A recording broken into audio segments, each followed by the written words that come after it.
ஜனாதிபதி அவர்கள் 3ஆம் தேதி இங்கே வந்து இந்த உலகத்தில் நடக்கின்ற யுத்தத்தை பற்றி பேசும் பொழுது அவர் எந்த ஒரு விடயத்தையும் இந்த அமெரிக்காவும் மொசாடும் சேர்ந்து ஈரானுக்கு அடித்ததை பற்றி சொல்லவில்லை. නමුත් මම හිතන්නේ අද මම ස්තුති වෙනෝනේ වසන්ත ඇමතිතුමාට පළවෙනි සැරේ ආණ්ඩුවෙන් එක මන්ත්‍රීවරයෙක් හරි ඇමතිවරයෙක් නැගිටලා යුද්ධය ඇමරිකාව සහ ඊශ්‍රායල එකතු වෙලා ඊරානට ගහපු නිසා සිදු වුණා කියන එකට මම ස්තුතිවන්ත වෙනවා.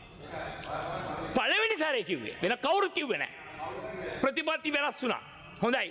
මම හිතනවා සිකුරාදා ඇවිල්ලා ජනාධිපතිතුමා ඒක කියයි කියලා. இன்று ஏனென்றால் நான் இதில் முக்கியமான விடயம் ஒன்று இருக்கின்றது. කිව්වේ බලන්න සැන්සාරට අරගෙන බලන්න. ඒක තමයි. එතුමා කොහෙවත් කිව්වේ නැහැ. උල්ලාල சப்போர்ட் மொசாடுக்கு. ඒක තමයි. ගරු மந்திரிතුமா நான் முக்கியமான விடயம் ஒன்று சொல்லத்தான் வலிக்கின்றேன்.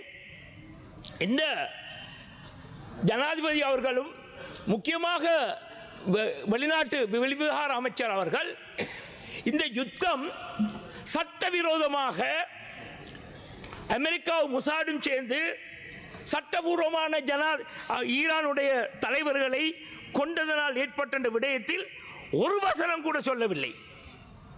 இந்த சூழ்நிலையில் ஜனாதிபதி அவர்கள் நாளை எங்களுக்கு இஃப்தாருக்கு அழைப்புதல் கொடுத்திருக்கின்றார்கள்.